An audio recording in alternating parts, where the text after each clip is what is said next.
Hello. So let's move to the different tool in our modeling toolkit. It will be transform constraint. And yeah, let's try to make a simple loop in here.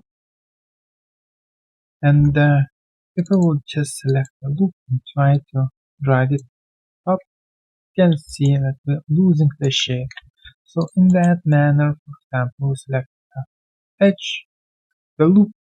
And if we want to maintain the shape, we can go to the transform constraint and select edge slide. As you can see, edge sliding through the surface. Simple as that. Great. So if we will try to add a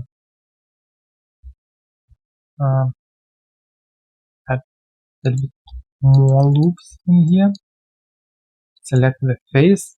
Let's add surface slide. Okay, let's check this out. What we will have?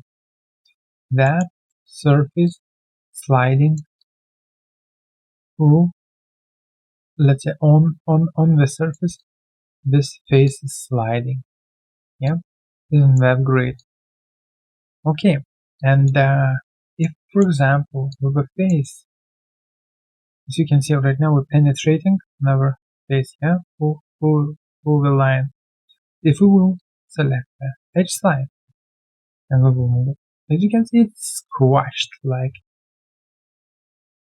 they will be stopped by another edge.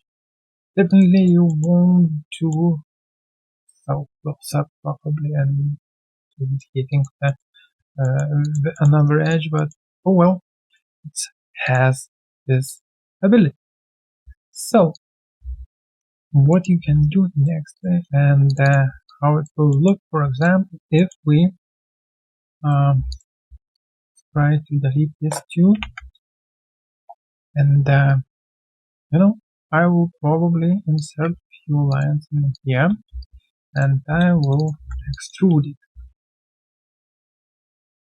something like that. Okay, it will be just I will do little bevel in here. It doesn't matter right now. If you cannot understand what I'm doing, just do not panic. I'm just trying to explain about the transform constraint. Okay, so for example, if in this position I will select the face, I will select transform constraint, surface slide. You can see that we will slide during the angle as well. Yeah, great. With our constraint, you can use a rotation.